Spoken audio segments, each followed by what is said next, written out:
Apoptosis के तीसरे lecture में हम लोग बात को आगे बढ़ा रहे हैं। पिछले लेक्चर में हम लोगों ने सिस्टाइन प्रोटीएज के काम करने का मैकेनिज्म भी देखा था। अब आज जो है हम लोग देखने जा रहे हैं कि एपोप्टोसिस को इंड्यूस कौन करता है। तो टाइटल होगा इंडक्शन ऑफ एपोप्टोसिस। एपोप्टोसिस का इंडक्शन कौन करता है, कौन प्रमोट करता है कि इंडक्शन होना मतलब एपोप्टोसिस होना चाहिए। इसके दो पाथवे, एक बाहर से, इसको हम लोग बोलते हैं एक्स्ट्रा सेलुलर एक्टिवेशन, या दूसरे शब्दों में बोलते हैं लोग इसको एक्सट्रिंजिक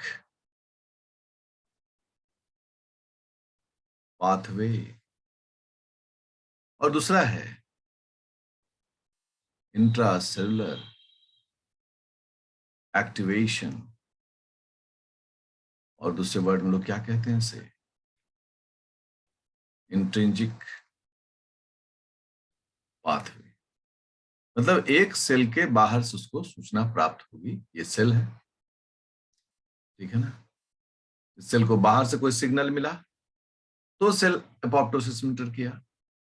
एक सेल है, इस सेल को अंदर से ही कोई सिग्नल मिला और सेल एपोप्टोसिस में एंटर कर गया।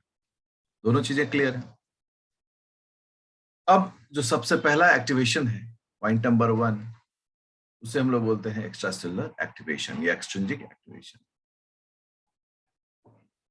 Extra cellular activation. अगर एक्स्ट्रा सेलुलर एक्टिवेशन की बातें हैं कि जो सेल है उसको बाहर से सूचना प्राप्त होने पर वो एपोप्टोसिस में चला जाएगा। सीधी बात, सेल को बाहर से सूचना प्राप्त होगी और सेल जो है एपोप्टोसिस में एंटर कर जाएगा। इसका मतलब हो गया सेल के पास कुछ रिसेप्टर होना चाहिए जिससे कि सेल ये जान सके कि बाहर से खबर आया है, खबरें आई हैं कि एपोप्टोसिस में जाना है। ठीक है, तो इस तरह के जो सेल होते हैं, जैसे हम दिखाते हैं आपको एक डायग्राम। ठीक है, आप सब भी मेरे साथ विद्यार्थियों स्ट्रक्चर जरूर ड्रॉ करें। ठीक है, ये एक सेल है, कोई भी सेल है। इस सेल में कुछ डेथ रिसेप्टर्स होते हैं, वैसे रिसेप्टर्स जिन पर अगर सिग्नल मिल जाए वो सेल के अंदर में डेथ को प्रमोट करते हैं। ठीक है, इसे हम लोग क्या कह रहे हैं, डेथ रिसेप्टर। मतलब ये रिसेप्टर अगर एक्टिव हो गया तो सेल का डेथ होना तय है। एक एग्जाम्पल भी है इसके अंदर में, और उस एग्जाम्पल का नाम है फास प्रोटीन। फास protein is a type of death receptor. अब इसको ऊपर ऊपर वाले को हम हटा देते हैं, ठीक है ना, जगह हमको ऊपर मिल नहीं रहा है। एक्स्ट्रा सेलुलर एक्टिवेशन देख रहे हैं।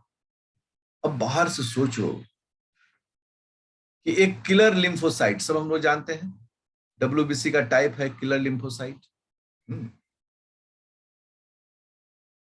एक किलर लिम्फोसाइट आया, इसका नाम क्या है, किलर लिम्फोसाइट। ठीक है ना, ये सेल वायरस से ग्रसित हो चुका है। सेल जो है वह वायरस से ग्रसित हो गया। सेल ने कहा कि अगर सुसाइड नहीं करूंगा या मैं एपोप्टोसिस नहीं करूंगा तो मेरे अगल बगल वाले सेल जो हैं वो भी बीमार पड़ जाएंगे। इसने अपनी कुर्बानी तय की कि मैं खुद को कुर्बान करके अपने अड़ोस पड़ोस के सेल्स को बचाऊंगा। इसने अपने ऊपर डेथ रिसेप्टर लगा रखा है किलर लिम्फोसाइट में। इस डेथ रिसेप्टर से बाइंड करने के लिए क्या होता है, करेक्ट, इसके सिग्नल्स होते हैं। ठीक है, क्या सिग्नल, इसे जो है ना हम लोग क्या कह रहे हैं, इसे हम लोग बोलते हैं पास सिग्नल और लिगैंड, लिगैंड भी कहा जाता है। अब ये सिग्नल यदि इससे बाइंड करेगा तो अंदर जो है ना वो डेथ मैकेनिज्म स्टार्ट होगा। देखो यहां पर क्या है, एक न्यूक्लियस है, बहुत सारे एडेप्टर प्रोटीन्स हैं, ये क्या है, बहुत सारे एडेप्टर प्रोटीन्स हैं इसमें। साथ ही क्या है, यहां पर कैस्पेज के टुकड़े हैं, जिसे हम लोग प्रो कैस्पेज कहते हैं। ठीक है ना, ये सभी क्या है, प्रो कैस्पेज हैं, अभी पढ़े हैं सब लोग। अब चूंकि डायग्राम है तो डायग्राम तो हम इस तरह से बनाएंगे, अब उतना हम कलरफुल नहीं करेंगे, एक बार समझाने के लिए कलरफुल कर दीजिए। सब प्रो कैस्पेज है, सब इसमें बिखरा हुआ है, एडेप्टर प्रोटीन। ठीक है, ये क्या है, ये है प्रोकैस्पेज टाइप 8। ठीक है, प्रोकैस्पेज अभी इनएक्टिव है। अब ये जो है इससे बाइंड करेगा, फास्ट लिगैंड इस सेल से बाइंड करेगा। जब बाइंड किया तो देखिए कैसी स्थिति होती है। ठीक है ना, बाइंड करने के बाद क्या स्थिति होती है उसको आप देखने के लिए तैयार हो जाइए। ठीक है, अब डायग्राम हम बना रहे हैं, यही सेल है। ठीक है, और इसमें रिसेप्टर्स हैं।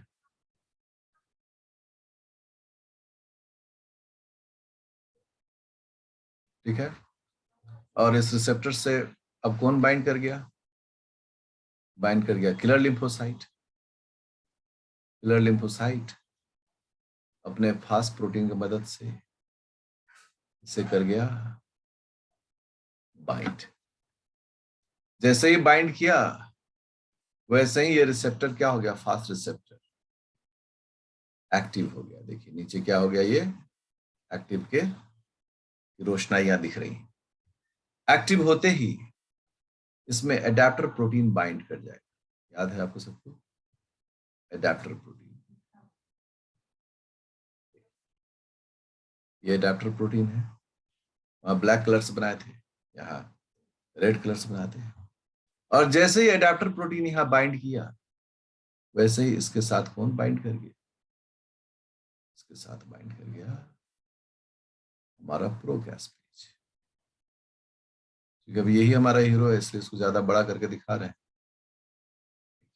प्रोकैस्पेज हो गया, यहाँ पर क्या है, न्यूक्लियस है। अब जैसे ही प्रोकैस्पेज, तो अब इसने क्या किया, प्रोकैस्पेज को एक्टिवेट करना शुरू कर दिया। अब प्रोकैस्पेज को एक्टिवेट करेगा, अब क्या होगा, प्रोकैस्पेज कट कर कैस्पेज में कन्वर्ट होगा। Just see it.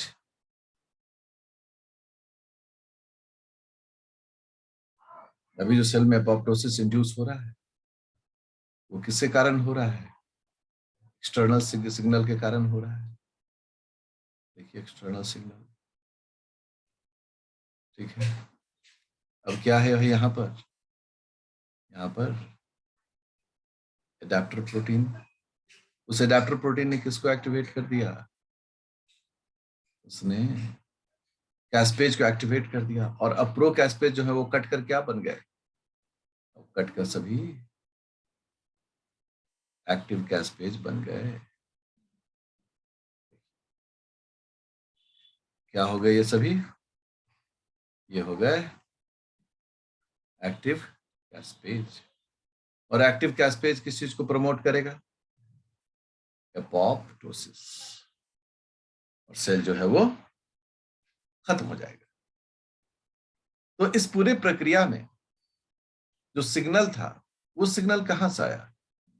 बाहर से, किलर लिम्फोसाइट, ठीक है ना, ये लिम्फोसाइट। तो इस प्रकार का जो एक्टिवेशन होता है, जो बाहर के सिग्नल द्वारा अंदर के एपोप्टोसिस को प्रमोट करता है, दैट इज कॉल्ड एक्सटर्नल या एक्स्ट्रासेलुलर इंडक्शन या एक्टिवेशन ऑफ एपोप्टोसिस। अब यहां पर जो ये एडेप्टर प्रोटीन है, जैसे ये जो एडेप्टर प्रोटीन है, इसका एक बहुत पॉपुलर एग्जांपल है FADD, fast adapter. Okay, now we are coming to the point. तो आपने कई टर्म दिखे जिसमें आपने fast ligand, fast protein, fast adapter, इन सबको देखा और इनको पढ़ना चाहिए। और कैस्पेज 8 ही क्यों? क्योंकि इस प्रकार के कैस्पेज में जो टाइप है वो 8 रिपोर्ट किया गया। अभी बहुत मैकेनिज्म भी पढ़ना है आपको, लेकिन अभी आप 1 to 1 पढ़ें। अब देखें, इंट्रासेलुलर सिग्नल और एक्टिवेशन,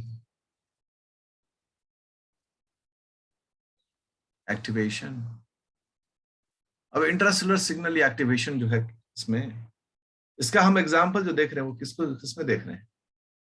माइटोकॉन्ड्रियल एपोप्टोसिस।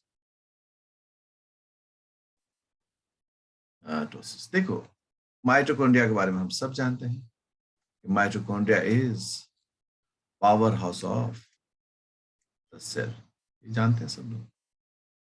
अब माइटोकॉन्ड्रिया तो पावर हाउस हो गया सेल का, काम कर रहा है बेचारा, खूब सारा एटीपी बना बना के सेल को दे रहा है। लो भाई एटीपी ले लो, लो भाई ऑर्गेनिक एसिड्स ले लो, लो भाई फैटी एसिड ले लो, लो भाई अमाइनो एसिड ले लो, मतलब ये सब बना के बेचारा दे रहा है। एक ऐसा वक्त आएगा जब माइटोकॉन्ड्रिया थक जाएगा काम करते करते, ठीक है, और वह अब कोई काम का नहीं रहे, बेकाम हो गया। अब बेकाम हो गया तो क्या सेल इसको रखेगा? सेल इसको किस प्रोसेस में डालेगा? रिसाइक्लिंग, एपोप्टोसिस, कि चलो भाई अब तुम एपोप्टोसिस में जाओ, और नया माइटोकॉन्ड्रिया को उसकी जगह लाता है। इतनी महत्वपूर्ण बात हो गई, ये तो बड़ा महत्वपूर्ण बात हो गया। अब ये पूरा प्रोसेस होता कैसे, इसको कुछ ब्लॉक डायग्राम में हम लोग देखेंगे। क्या देखेंगे? Mitochondria become out of the work। Mitochondria अब वोर नॉट हो गया, मतलब बिना अब कोई काम का नहीं रहा माइटोकॉन्ड्रिया, इसका जो काम था वो समाप्त हो गया। हर चीज का अपना एक समय होता है। जैसे ही ऐसी स्थिति होगी, माइटोकॉन्ड्रिया क्या करेगा? रिलीज करेगा cytochrome C into the cytoplasm.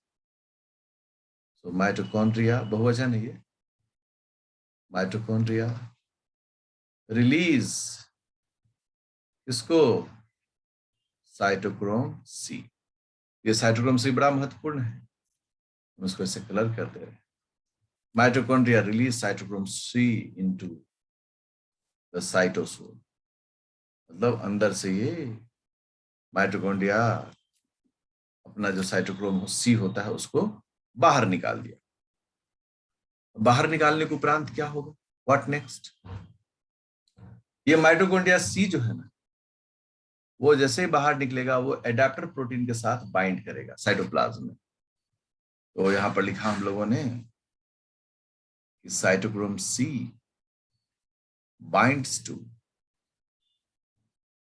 the adapter proteins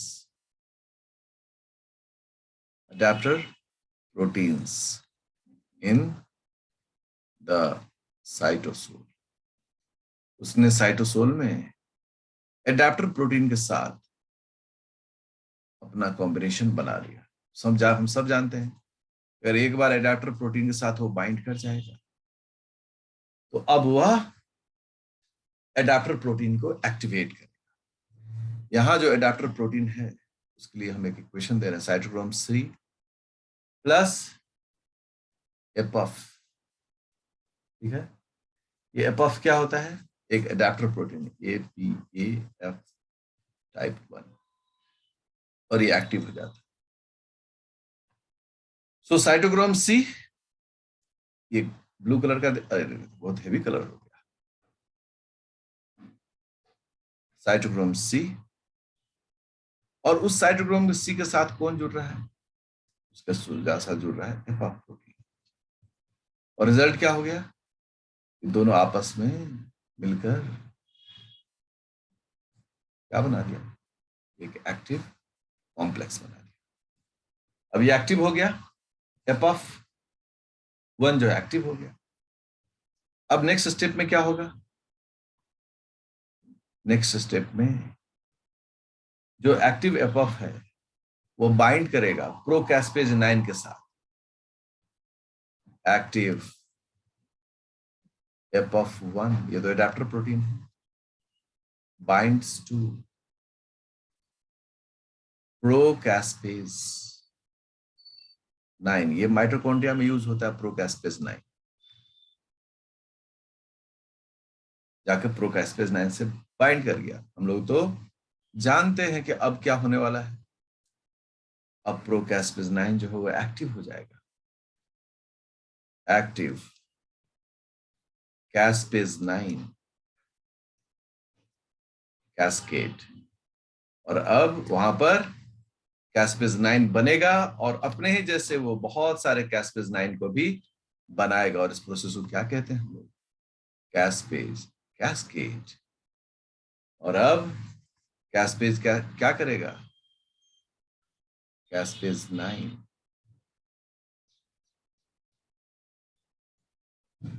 induces caspase 9 digests the proteins of mitochondria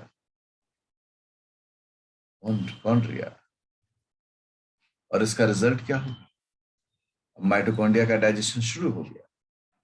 अब इसका रिजल्ट ये हो गया कि रिसाइक्लिंग ऑफ माइटोकॉन्ड्रिया। करेक्ट। जैसे ही रिसाइक्लिंग हो गया, हम लोगों ने क्या कहा? Mission accomplished. जो माइटोकॉन्ड्रिया पुराना हुआ था वह माइटोकॉन्ड्रिया खुल गया पूरी तरीके से, और उस माइटोकॉन्ड्रिया को अब कोई झंझट नहीं है। इसी चीज को अगर हम लोग डायग्रामेटिक रिप्रेजेंटेशन में देखें, हमें देखना चाहिए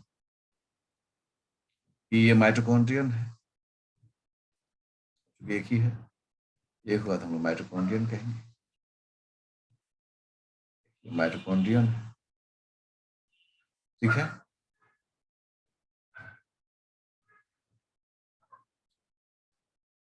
का जगह है मैट्रिक्स ऑफ माइटोकॉन्ड्रिया।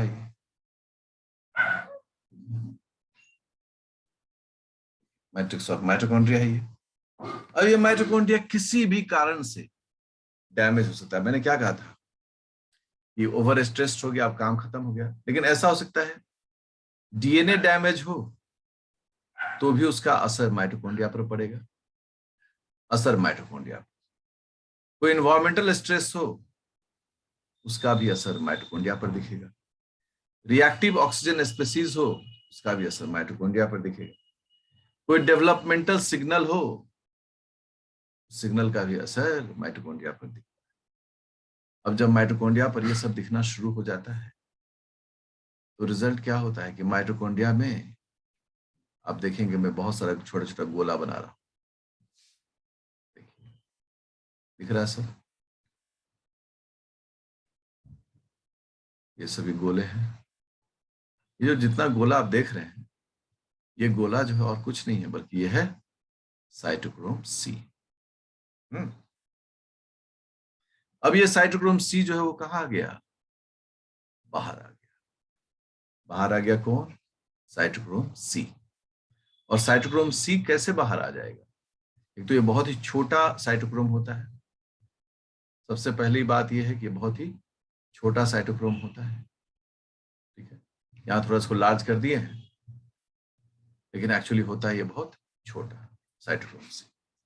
ये बाहर आ गया। अब बाहर आने के लिए साइटोक्रोम सी जो है वह यूज करता है मेम्ब्रेन में एक खास तरह का, इसके लिए पोर होता है। खास तरह का पोर होता है। उस पोर का नाम होता है पीटीपीसी। इसका मतलब होता है परमिएबिलिटी ट्रांजिशन पोर कॉम्प्लेक्स। इस पोर से वो बाहर निकल गया। अब निकलने के बाद क्या हो रहा है, सब निकल रहा है, धीरे धीरे धीरे सब निकलना शुरू हो गया, सारा साइटोक्रोम निकलना शुरू हो गया। साइटोक्रोम रिलीज होकर बाहर निकल गया। अब बाहर में ये किसके साथ बाइंड कर रहा है, बाहर में ये बाइंड कर रहा है एक एडेप्टर प्रोटीन के साथ।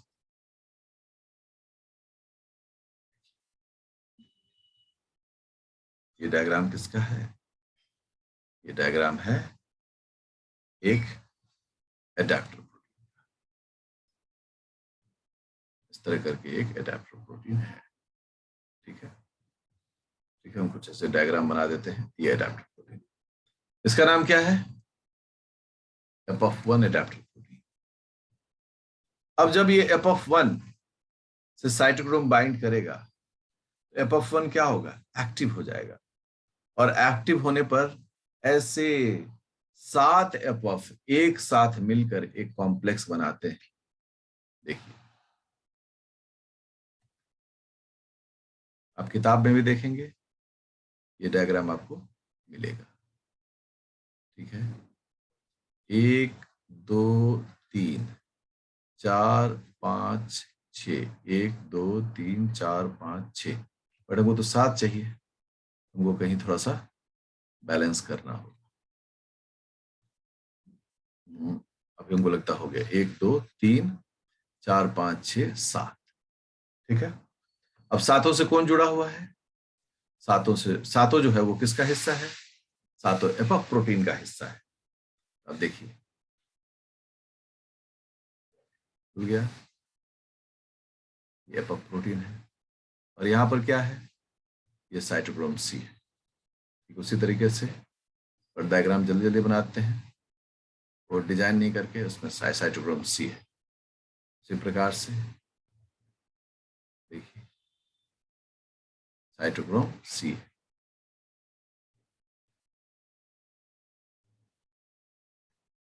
क्या है इसमें, साइटोक्रोम सी है, देख रहे हैं। सबके साथ सबका विश्वास, टीम वर्क, करेक्ट। ये छठवां हो गया। इसके साथ भी क्या है, साइटोक्रोम सी है। और इसके साथ भी, सातवां के साथ भी साइटोक्रोम सी है। अब आप देखिए सातों के साथ ये जुड़ते चला गया साइटोक्रोम सी, और ये एक कॉम्प्लेक्स बनाया हेप्टामेरिक, 7 सब यूनिट से बना हुआ एक कॉम्प्लेक्स।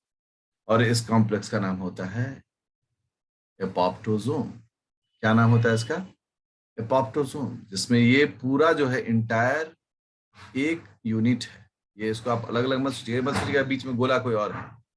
मैं इसको थोड़ा कलर कर देता हूं ताकि आप इसको समझें। ये पूरा का पूरा जो है ना वो एक यूनिट है, ये ऐसे पूरा एक यूनिट है, करेक्ट। ऐसे 7 यूनिट यहाँ पर आपस में जुड़ते हैं और इनका नाम होता है एपोप्टोसोम, ठीक है। ये एपोप्टोसोम जो है, ये एपोप्टोसोम क्या करते हैं, जो एपोप्टोसोम होता है,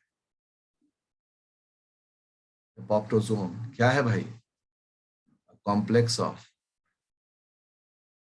एडेप्टर प्रोटीन